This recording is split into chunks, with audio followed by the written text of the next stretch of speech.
Santiago López Medrano, dirigente del PRO de San Martín. Santiago, ¿cómo estás? Buenas tardes. ¿Qué tal, Adrián? Buenas tardes, ¿cómo andan? Bueno, muy bien.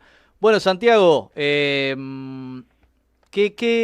balance hiciste de la elección del 26 de octubre y específicamente de lo sucedido en la provincia de Buenos Aires con la diferencia de lo ocurrido en el mes de septiembre?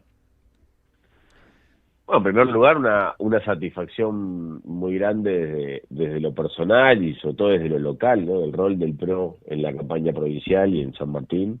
Creo que el mismo Diego lo ha dicho, la victoria fue sorpresiva. Creo que nadie esperaba, todos esperábamos una mejora del resultado, achicar la diferencia Sí. que había habido en septiembre. Me parece que se trabajó mucho en ese sentido, hubo otra mirada desde la campaña, desde el electorado. La mayor participación creo que fue un factor también, ¿no? Aumentó la participación respecto de septiembre, pero bueno, me parece que la alegría final de ese domingo a la noche, ganarle como hace 4 años, ¿no? Porque también hay que recordar, Santilli había sido quien ganó en el 2021 la elección legislativa en la Así provincia de es. Buenos Aires, lo volvió a hacer en un contexto muy difícil porque le tocó hacerse cargo de una campaña con 18 días apenas para poder recorrerla, en un escenario muy difícil, viniendo de un resultado, como vos dijiste, muy malo en septiembre, y sin embargo, bueno, nada, se puso la campaña al hombro, todo el equipo empujó para que eso pasara, y creo que demostró que se podía hacer, que se le puede ganar al kirchnerismo en la provincia. Yo creo que una de las cosas que del análisis del resultado de septiembre es que, más allá del resultado, el kirchnerismo sacó menos votos que en el 2023. Ujú. Digo, en San Martín la lista de Moreira sacó 2.000 votos menos que en la elección de intendente del 23, y Kicillof sacó 200.000 votos menos que en su elección como gobernador. Lo que pasó claramente es que hubo un sector grande de la sociedad que en un momento acompañó a Juntos por el Cambio, al PRO, a Milei en el balotaje, que no se sintió representado, que no se sintió interpelado, y bueno, y esos son los números de participación que a mí me preocupan, porque bueno, creo que cuando casi la mitad del padrón no va a votar, más allá del partido al que uno pertenezca, hay un problema de fondo, sobre todo de representación, que hay que elaborar. Ahora, vos recién hablabas de algo de la cantidad de gente que se acercó a votar en esta legislativa respecto a la bonaerense. ¿Solo a eso se lo atribuís el cambio de resultado? Porque si uno mira lo que pasó en ese mes y medio, uno dice, bueno, el gobierno acertó en algunas cosas, pero la verdad que fue un mes y medio muy complejo para el gobierno nacional. Bueno, con lo que sucedió con Esper, que eso hizo que Santilli termine encabezando la lista, pero digo, ¿a qué se lo atribuís ahí? ¿Al respaldo de Estados Unidos? ¿Al temor a que suceda algo a nivel económico si no ganaba el gobierno nacional? ¿A una esperanza de que No, todavía la cosa mejore? yo creo que hay varios factores. Sin duda hay una esperanza y una voluntad mayoritaria de que la gran parte de la sociedad cree que este es el rumbo correcto y quiere que las cosas cambien, aunque haya que hacer un esfuerzo muy difícil, muy grande, y aunque haya cosas y errores que se podrían haber evitado o se pueden corregir. Me parece que lo que sí se vio es que el solo hecho de que el kirchnerismo ganara una elección legislativa empezó a generar muchísima incertidumbre, muchísimo nerviosismo, factores económicos. Pensando en la diaria, una cosa que se veía mucho en la campaña era: nadie, o la gran mayoría, no quería lío el lunes. La Sí, gente no quería levantarse el lunes, perdón la expresión, pero no quería quilombo. claro. Entonces, pero eso tiene que ver con la vida individual de cada uno, con la vida comercial, empresarial. Cada uno en su rubro quería el lunes levantarse y más o menos saber cómo venía la mano, porque ¿a quién beneficiaba el que explote todo? A la gente de a pie no le beneficia nunca, al laburante no lo beneficia, al que tiene un comercio, al que está sacando un crédito. Digamos, a la gran mayoría le sirve la estabilidad, le sirve poder prever, perdón, o planificar, saber cómo viene la mano. Sí, en Y todo creo caso, que si sucede algo así, que sea después de una presidencial donde hay un cambio de gobierno o algo un poco más relevante que una elección legislativa, ¿no? no se Totalmente. puede Aparte, jugar el país en cada elección legislativa. Digo, en esta o anteriores. exactamente.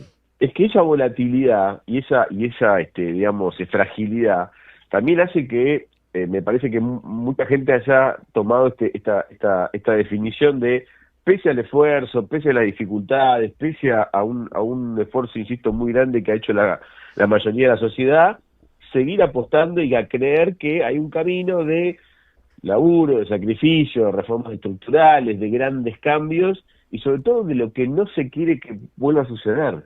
Porque, digo, claramente Tayana y Grabois no representaban una mejora para adelante para nadie. Y me parece que la sociedad hizo esa lectura en la provincia de Buenos Aires. Creo que también hubo un factor probablemente más político, que fue que los intendentes, que muchas veces son aquellos que llevan adelante la campaña territorial, la campaña local, tal vez tuvieron un rol más distante, un rol... Levantaron la patita del acelerador, decís. Y de alguna manera me parece que sí, se veía mucho en la calle. Un factor que también jugó mucho, y yo celebro porque es un proyecto del PRO de hace muchos años y se pudo plasmar por primera vez, y que creo que fue un éxito rotundo, que llegó para quedarse, es la boleta única de papel. Ujú. Esto que con vos hemos charlado muchas veces cuando Sí. estaba el proyecto dando vuelta, de esta locura a la que nos habíamos acostumbrado de votar en un cuarto oscuro, repleto de papeles, que robo de boleta, que si faltan boletas, que la logística, que todo lo que implicaba, y por primera vez en 40 años de democracia se votó con un sistema moderno, ágil. A las 9 de la noche vos tenías prácticamente el 100% de los votos escrutados en todo el país. No hubo un problema en las localidades más remotas de la Argentina, ni en los centros urbanos. Es decir, me parece que la gente votó rápido, votó ágil, hubo más participación. Es decir, no es que la boleta generó el efecto contrario, sino que las personas mayores pudieron votar con agilidad, los que votaban por primera vez lo mismo. Me parece que eso también incidió, ¿no? Porque aparte la movilización del aparato y todas estas cosas que en el conurbano conocemos bien, también con la boleta única tuvo una transformación que, insisto, por suerte creo que vino para quedarse. Así que una serie de factores, pero también creo que un gran mérito del Colo, de Diego, con quien nos conocemos hace muchos años y la verdad es que hemos caminado muchas veces la provincia juntos, y de todo el PRO liderado por Cristian Ritondo atrás, empujando una elección que se corría desde atrás, que como él decía era escalar el Himalaya en hojotas, que una forma de graficar la dificultad de esta campaña, pero había otro clima en la calle, lo pudo plasmar. Creo que mucho votante del PRO, que tal vez en septiembre no había ido a votar, fue a votar en esta, y bueno, y el resultado es ese, ¿no?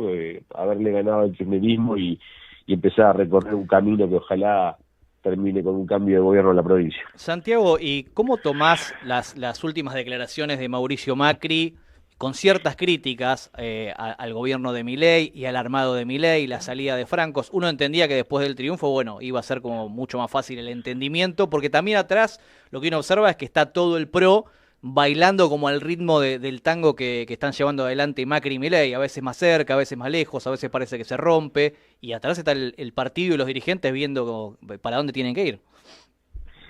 Mira, yo creo que lo que ha hecho Mauricio ha tenido una actitud desde aquel día de la famosa reunión de Acasuso después de la elección de octubre del 23, que si uno analiza ha tenido mucha coherencia, pero sobre todo mucha grandeza, porque privilegió siempre el interés de la Argentina, ¿no? Esta frase que él usa mucho y a mí me gusta, que es entre hacer lo conveniente y lo correcto, hay que elegir siempre hacer lo correcto. Y creo que esa coherencia, que fue la que tuvo el PRO en la Cámara de Diputados acompañando los proyectos que el gobierno necesitaba, cito la ley base por decir uno Sí. central, pero hubo muchos otros que sin la actitud constructiva del PRO no hubieran podido suceder. A veces marcar errores en el procedimiento o en las formas es importante, más un expresidente que tiene un predicamento importante hacia afuera, con líderes mundiales y demás. Esta semana estuvieron varios expresidentes del mundo reunidos en un foro donde Mauricio participó y también dejó claro esta posición, ¿no? La prioridad es el cambio, lo importante son las ideas, pero vos, para que esas ideas sucedan y se plasmen y no se vuelvan una frustración, que este también es el riesgo, ¿no? Una sociedad como la nuestra, con tantos golpes a lo largo de su historia, frustrarse y volver a reeditar frustraciones del pasado es complejo. Y me parece que ahí el PRO y su actitud ha sido muy constructiva. Vos no te olvides que en el peor momento del gobierno, vos lo comentabas recién, ¿no? Después de septiembre y antes de octubre. Esas semanas difíciles donde Sí. los números de la economía no estaban bien y demás, y Mauricio tuvo una actitud de grandeza enorme, se sentó con el presidente, con su equipo, fue a Olivos, sin foto, digo, podía haber tenido otra actitud, especulando o jugando a la chiquita, no lo hizo nunca el PRO.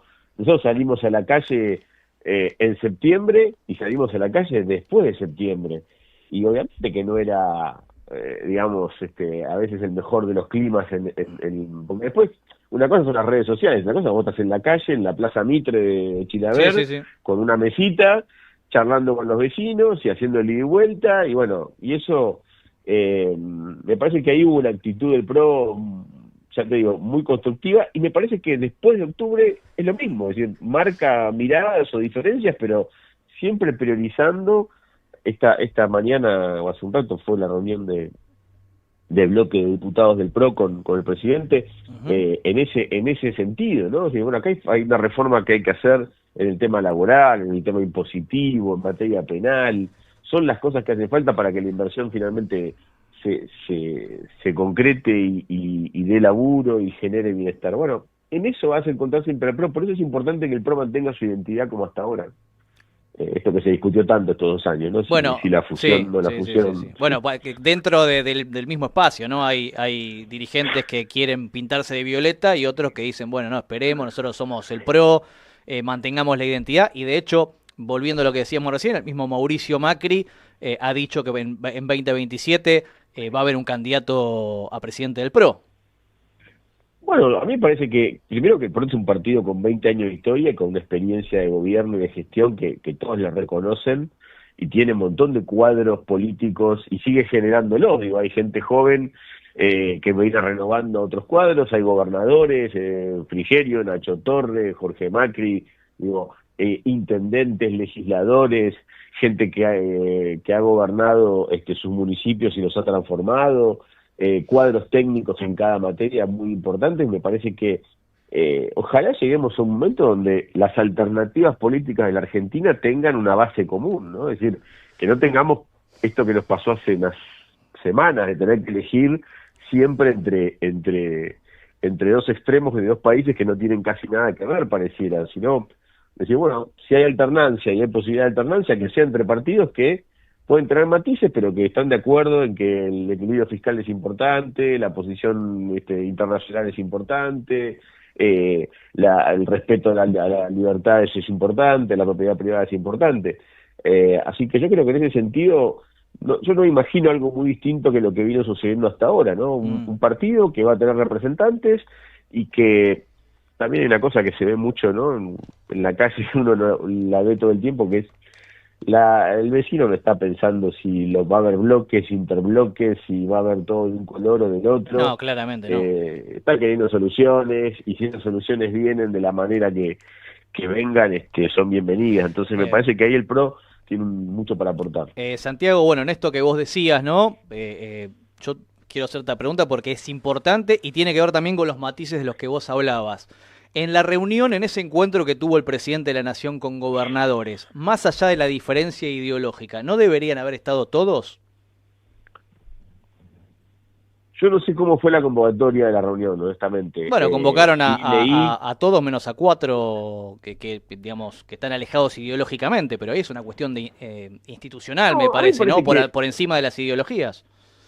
sin duda, yo creo que es importante empezar a construir. Vos cuando empezás a construir una idea de consenso, primero la charlas con aquellos que sabés que tenés una afinidad y que podés compartir una idea para después hacerlas más amplias, porque si Mm. no, podés hacer una reunión con los 24 para la foto y que esa reunión quede en una foto. Ya ha habido muchas, ¿no? Me parece que, eh, y de hecho, también cuando el año pasado fue el famoso Pacto de Mayo, se los había convocado a todos, algunos eligieron con todo derecho no ir. Ujú. Eh, me parece que también ahí uno ve las actitudes y las posiciones. Entonces entiendo que esto fue un primer encuentro con aquellos con los que hay afinidades y ideas en común y demás para empezar a construir los consensos necesarios. Después siempre se puede ir sumando y agregando. Hoy leía, o ayer, que el gobernador de Tucumán, que viene del peronismo, claramente estaba hablando de que, bueno, de que la reforma laboral era una necesidad, una realidad, y que él estaba abierto a conversar cómo podría ser esa reforma. Después seguramente hay una letra más chica y hay un poco más de sintonía fina, pero me parece que así se construye el consenso. Después hay personajes mucho más difíciles porque lo han manifestado públicamente. Pienso en nuestro gobernador de la provincia de Buenos Aires, Kicillof, tiene una posición que no parece querer, por más que se ha dicho que quería que lo ha pedido una reunión, hablar. ¿no? Sí, sí, sí. Bueno, yo creo que, seguramente es una reunión que tenga que suceder y me parece en eso sí muy importante el rol de Diego Santilli en lo que viene, porque su designación como ministro del Interior me parece que no es casual, porque tiene la legitimidad de haber ganado una elección hace muy poquito en una provincia importantísima como la provincia de Buenos Aires, pero también un recorrido en experiencia y esa gimnasia del diálogo de la política que hace que, bueno, pueda tal vez sentarse con personajes de diferentes orígenes y con diferentes miradas, y es un poco, por lo menos por lo que él ha manifestado, lo que el presidente le está pidiendo, ¿no? Este rol de vínculo con los gobernadores, de ser la persona que lleve a cabo la conversación para obtener los consensos en el Congreso, y creo que tiene sobrada capacidad para eso. Santiago, te agradecemos la comunicación, un saludo y un abrazo grande. No, gracias a ustedes, que tengan buenas tardes.